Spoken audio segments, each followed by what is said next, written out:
अगर सरकार की जमीन भी सुरक्षित नहीं है, अगर गरीबों और भूमिहीनों के लिए सुरक्षित की गई जमीन भी अधिकारियों की मिलीभगत से बिक सकती है, तो फिर आम जनता किस पर भरोसा करे?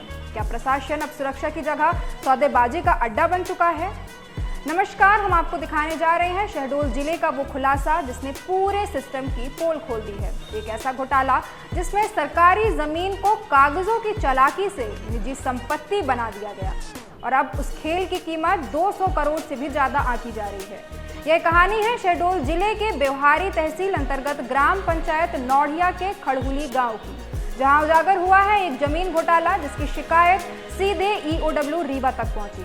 आरोप लग रहे हैं प्रशासन के बड़े नामों पर, पूर्व कलेक्टर वंदना वैद, तत्कालीन एसडीएम नरेंद्र सिंह धुर्वे और नायब तहसीलदार अमित मिश्रा पर। कहा जा रहा है कि उन्होंने पटवारियों राजेंद्र द्विवेदी और प्रदीप तिवारी के साथ मिलकर सरकारी जमीनों को निजी हाथों में पहुंचा दिया। करीब 100 एकड़ से अधिक सरकारी जमीन जिसकी बाजार कीमत 200 करोड़ से भी ज्यादा, और फायदा किसे पहुंचा? सीधे अधिकारियों के रिश्तेदारों और नजदीकियों को, जिनका नाम है लक्ष्मी रेशमा तिवारी, पूर्णिमा तिवारी, संदीप तिवारी, दिवाकर सिंह तिवारी और राजकली तिवारी। अब बड़ा सवाल, ये सब हुआ कैसे? इसका जवाब छुपा है नियमों की उस धज्जी उड़ाने में जो अधिकारियों ने अपने निजी फायदे के लिए की। मध्य प्रदेश भूमि राजस्व संहिता MPLRC कहती है कि सरकारी जमीन को निजी हाथों में केवल तभी दिया जाता है जब वह भूमिहीन, अनुसूचित जात, जनजात या हरिजन वर्ग के लिए हो। लेकिन खड़हुली गांव में यह नियम तोड़े गए। पुराने 1983-84 के खसरे दिखाकर कागजों से छेड़छाड़ की गई, 20 से अधिक खसरा नंबरों में हेराफेरी कर जमीन को वैध दिखाया गया और इन जमीनों की रजिस्ट्री निजी नामों में करा दी गई। अब हालत यह है कि इन जमीनों को धीरे धीरे टुकड़ों में बेचने का खेल चल रहा है। ग्रामीण बताते हैं कि हमने तो कभी सोचा भी नहीं था कि यह जमीन बिक जाएगी। यह तो गरीबों और भूमिहीनों के लिए सुरक्षित थी, लेकिन यहाँ तो सब कागजों का खेल हो गया।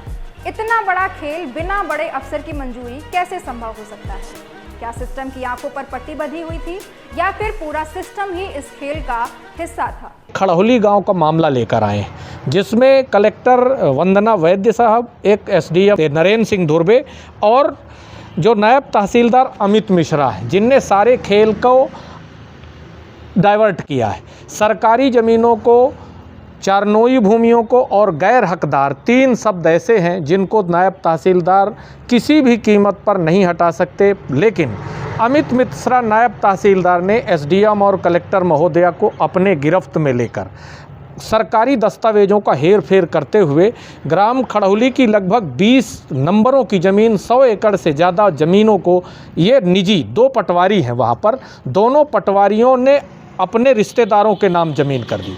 हम सारा रिकॉर्ड आपको, ये MPLRC है, ये MPLRC में कहीं भी ऐसा कोई प्रावधान नहीं कि नायब तहसीलदार किसी भी ज़मीन को, जो सरकारी ज़मीन है, उसको किसी भी कर्मचारी के नाम कर दे और फिर उसको रजिस्ट्री करके बेचे। ग्राम खड़हुली की करीब 20 भूमियां हैं जिनको इन्होंने 2 पटवारी, और आश्चर्य की बात यह है कि दोनों पटवारी अभी तक वहीं पदस्थ हैं पिछले 3 सालों से। और ये जानकारी, ऐसा नहीं है कि जानकारी नहीं है, ये 2 पटवारी हैं, एक राजेंद्र द्विवेदी जी और दूसरे प्रदीप तिवारी जी, जो अपनी पत्नी छाया शुक्ला, माडवी द्विवेदी और दिवाकर तिवारी रिश्तेदार, इसी प्रकार प्रदीप तिवारी की लक्ष्मी रेशमा तिवारी से लेकर पूर्णिमा तिवारी, संदीप तिवारी, दिवाकर सिंह तिवारी, राजकली तिवारी, ऐसे अपने रिश्तेदारों के नाम ज़मीन की और रजिस्ट्री किया। ऐसा भी नहीं है कि उन्होंने खसरे। और अमित मिश्रा जो नायब तहसीलदार है, मैं आपको दिखाना चाहता हूँ, इस तरह की आर्डर सीट को लेते हैं अमित मिश्रा तहसीलदार, नायब तहसीलदार, कि हमने लिया और ये आर्डर किया, और यहाँ पर जहाँ नियम धारा लिखनी चाहिए, यहाँ पर खसरा के कॉलम 3 में लेख को विलोपित किए जाने का। किस आर्डर सीट की बात करते हो आप? आपको सरकारी ज़मीनों और सरकारी दस्तावेज़ों के रख रखाव के लिए रखा गया है। और मध्य प्रदेश की भाजपा सरकार में ये होने जा रहा है कि जिसको आप खेती की बाढ़ तकवाली करने के लिए रखें, वही पूरी फसल को खाने की कोशिश कर रहे हैं। देखिए, मध्य प्रदेश में मध्य प्रदेश सरकार है जो मोहन यादव सरकार है, मोहन यादव जी पर्ची के मुख्यमंत्री।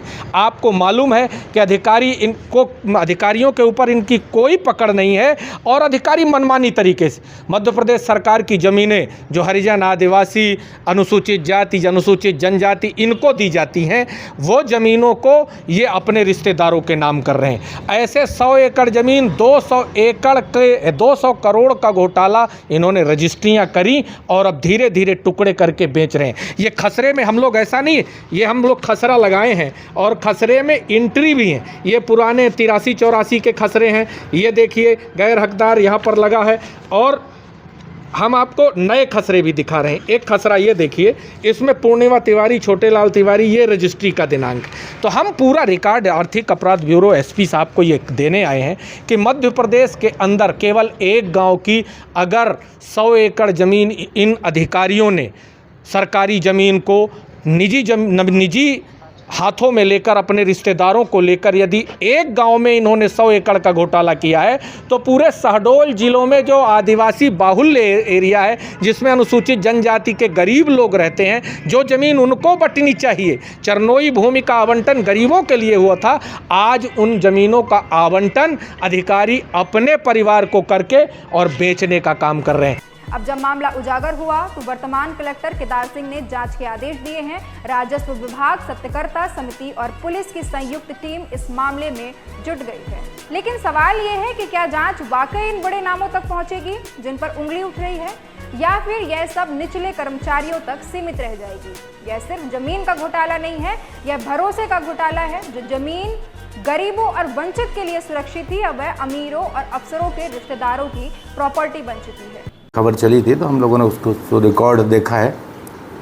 तो पुराने कुछ 3-4 पहले तक कहीं गैर हकदार ज़मीन पे लिखा है तो वो विलोपित किए गए हैं, तो वो नहीं होना चाहिए। वो अधिकार ऐसा नहीं है कि गैर हकदार लिखा है तो आप किसी को हटा दें। वो शासन का अधिकार क्षेत्र है, तहसीलदार नायब तहसीलदार का अधिकार क्षेत्र नहीं है।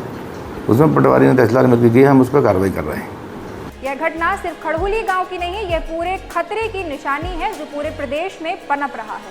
शहडोल का 200 करोड़ का जमीन घोटाला केवल एक केस नहीं, यह पूरा आईना है जिसमें हमें दिखता है कि कैसे सत्ता और पद का दुरुपयोग जनता के हक को लूट सकता है। आज सवाल सिर्फ यह नहीं है कि जमीन किसने हड़पी, सवाल यह है कि क्या दोषियों को वाकई सजा मिलेगी या फिर यह मामला भी किसी बंद फाइल की तरह अलमारी में धूल खाता रहेगा।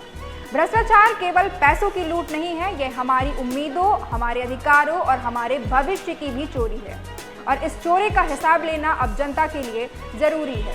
फिलहाल जांच जारी है। शहडोल से कृष्णा तिवारी की रिपोर्ट।